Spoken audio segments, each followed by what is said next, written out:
வணக்கம். அதாவது தூத்துக்குடி மாவட்டம் கோவில்பட்டியில இந்த வழிப்பறி சம்பவமானது தொடர்ந்து நடைபெற்று வருவதாக ஒரு குற்றச்சாட்டு எழுந்துள்ளது. அதாவது நேற்று முன்தினம் கூட ஒரு ஒரு நபர் அந்த கோவில்பட்டியில இருந்து அந்த பகுதியில் புதுப்பட்டியில இருந்து அவர் வாகனத்துல இருசக்கர வாகனத்துல எடுத்துட்டு இருக்கிறாரு.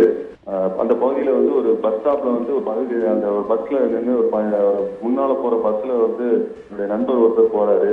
அந்த நண்பரை கொஞ்சம் விட்டுட்டேன், அவரு வண்டியில ஏறிட்டாரு, நான் ஏற முடியல சார், கொஞ்சம் தயவுசெய்து அதை கொண்டு விட்டுருங்களா அப்படின்னு சொல்லி ஒருத்தர் ஒரு சின்ன பையன் கேட்டிருக்காப்ல அந்த வேலாயுதபுரம்ங்கிற பகுதியில இருந்து.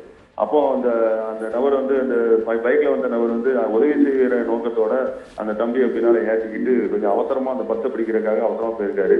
போகும்போது அந்த இடத்துல ஒரு கண்மாய் வந்திருக்கு. அந்த கண்மாய் பக்கத்துல வரும்போது அந்த அந்த பின்னால இருந்த நபர் கழுத்துல கட்டி வச்சுட்டு உடனே இந்த இடத்துல திரும்பு, இல்லைன்னா உன்னை குத்தி கொலை செஞ்சிருவேன் இருக்கிறாப்புல. உடனே ஒரு உயிருக்கு பயந்து அந்த இடத்துல உள்ளே அந்த கண்மாய்ல உள்ள திரும்பி இருக்காரு. உள்ள போனா முன்புதரான இடமா இருந்திருக்கு. அந்த இடத்துல ஒரு 3 பேர் கூட வந்திருக்காங்க. வந்த உடனே 4 பேர் வர்றாங்க. அடிச்சு அந்த இடத்துல முள் புதருக்குள்ள இழுத்து போய் அங்கேயும் வச்சு அடிச்சு துன்புறுத்திருக்காங்க. அங்கேயும் 2 பேர் இருக்காங்க. மொத்தம் 6 பேர் சேர்ந்து இந்த நபரை அடிச்சு துன்புறுத்தி அவர்கிட்ட இருந்த செயின், மோதிரம் போன்ற தங்க நகைகளையும் பறித்து கொண்டு அவருடைய போனையும் போன்பே நம்பர் இதெல்லாத்தையும் கேட்டு வாங்கி அதுல உள்ள அந்த பாஸ்வேர்டையும் கேட்டு துன்புறுத்திருக்காங்க. இவர் கொடுக்கல போல. ஆனாலும் அடிச்சு துன்புறுத்திட்டு அதுக்கப்புறம் இந்த உடனே பைக் சாவியை முதலே பிடிக்கிட்டாங்க போல.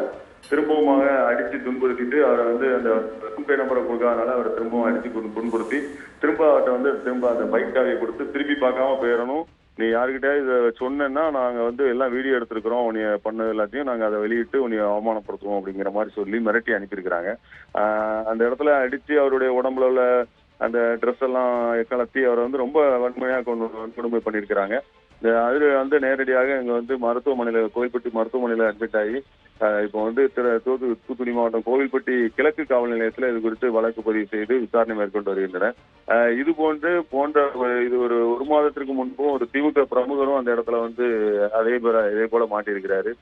அவரையும் கூட்டு போய் அடிச்சு பிடிங்கிருக்கிறாங்க. இந்த மாதிரி நிறைய காரியங்கள் அவ்வப்போது நடந்துகிட்டு தான் இருக்குதான். ஆனா இதை நிறைய பேர் இதை பத்தி எந்த விதமான புகாரும் கொடுக்காம அவமானப்பட்டுறக்கூடாது, அவமானம் சொன்னா வெளியே சொன்னா அசிங்கம் அப்படிங்கிற மாதிரி நிறைய போய்கிட்டு இருக்கிறாங்க அப்படிங்கிறாங்க. இது போக பாத்தீங்கன்னா ஒரு கிரைண்டர் ஆப்னு ஒரு ஆப் இருக்கலாம். அந்த ஆப் பாத்தீங்கன்னா அதாவது இந்த ஓரின சேர்க்கைக்கு உடைய ஒரு ஆப் போல. அந்த ஆப்லயும் சிலர்களை அந்த ஆப் மூலயமாக இந்த இடத்துக்கு வாங்க, உங்களுக்கு ஓரின சேர்க்கைக்கு நாங்க ஆள் தருகிறோம் அப்படின்னு ஏதோ சொல்லி அவங்கள ஆசை வார்த்தைகள் கூறி அவங்களையும் வர சொல்லி அதே மாதிரி வர்ற இடத்துல அவங்கள பிடிச்சி அடிச்சு அவங்ககிட்ட இருந்து புடுங்கிறது, இந்த மாதிரி காரியங்களையும் செஞ்சுட்டு இருக்கிறாங்களாம். அது கோயில்பட்டியில சுற்றி வட்டார பகுதியில் அநேக இடங்கள்ல இது போல நடக்குது போல. இது வெளியே நிறைய பேர் சொல்றது இல்லை, அதனால வெளியே தெரியாம இருக்குது அப்படிங்கிற மாதிரி சொல்றாங்க. காவல்துறையினரும் இதை வெளியே சொன்னா உங்களுக்கு தான் அவமானம், அதனால இதை வழக்கு போட்டா உங்களுக்கு தான் அசிங்கம், பேப்பர்லாம் அவங்க பேர் வரும் அப்படி இப்படின்னு சொல்லி அவங்க இந்த கேஸையும் அவங்கள கேஸ் போடாம அவங்க அதை தட்டி கழிக்கிறதாகவும் ஒரு புகார் எழுந்துள்ளது. இப்பொழுது இந்த பிரச்சனை இந்த நபர் துணிந்து தனக்கு ஏற்பட்ட நிலையை வெளியே சொன்னதுனால இப்பொழுது வெளியே வந்திருக்குது. இது போன்ற நிகழ்வுகள் ஆனால் அந்த பகுதியில அடிக்கடி ரொம்ப நடக்குது. இதனால வெளியில மக்கள் போறதுக்கு அச்சப்படுறாங்க. மற்றும் பைக்ல வரும்போது யாருக்கும் உண்மையாகவே பாதிக்கப்பட்டு ஒருத்தர் லிப்ட் கேட்டாலும் கூட கொடுப்பதற்கும் கூட சிலர் அச்சப்படுகிறார்கள். எனவே இது போன்ற சம்பவங்கள் நடக்காமல் தடுப்பதற்கு உரிய நடவடிக்கை எடுக்க வேண்டும் என்பது பொதுமக்களுடைய கோரிக்கையாக உள்ளது. இது குறித்து அறிந்து கொள்வதற்கு இந்த காலை மாவட்ட காவல் கண்காணிப்பாளரையும் தொடர்பு கொண்டு பேசினோம். ஆனால் அவரை தொடர்பு கொள்ள முடியவில்லை. அவர் வேறொரு மேலதிகாரிகளிடம் DSR என்று சொல்லக்கூடிய தினசரி நிகழ்வு குறித்து வழக்கு பதிவுகள் குறித்து மேலதிகாரிகளுக்கு விளக்கம் அளிக்கக்கூடிய நிகழ்ச்சியில் இருக்கின்றார். எனவே பேச முடியவில்லை என்பதாக கூறுகின்றார்கள்.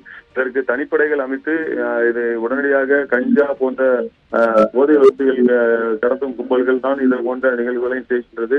இந்த போதை வஸ்துகளால் தான் இது போன்ற அட்டூழியங்களும் நடைபெறுகிறது. எனவே கஞ்சா போன்ற அந்த போதைகளையும் தடுத்து நிறுத்தி இது போன்ற வழிப்பறிகளையும் தடுத்து நிறுத்த வேண்டும் என்பதுதான் பொதுமக்களுடைய கோரிக்கையாக உள்ளது. இதற்கு தனிப்படை அமைத்து உடனடியாக அனைத்து குற்றவாளிகளையும் கைது செய்து பொதுமக்களுக்கு பாதுகாப்பு அளிக்க வேண்டும் என்பது தூத்துக்குடி மக்களின் கோரிக்கையாக உள்ளது.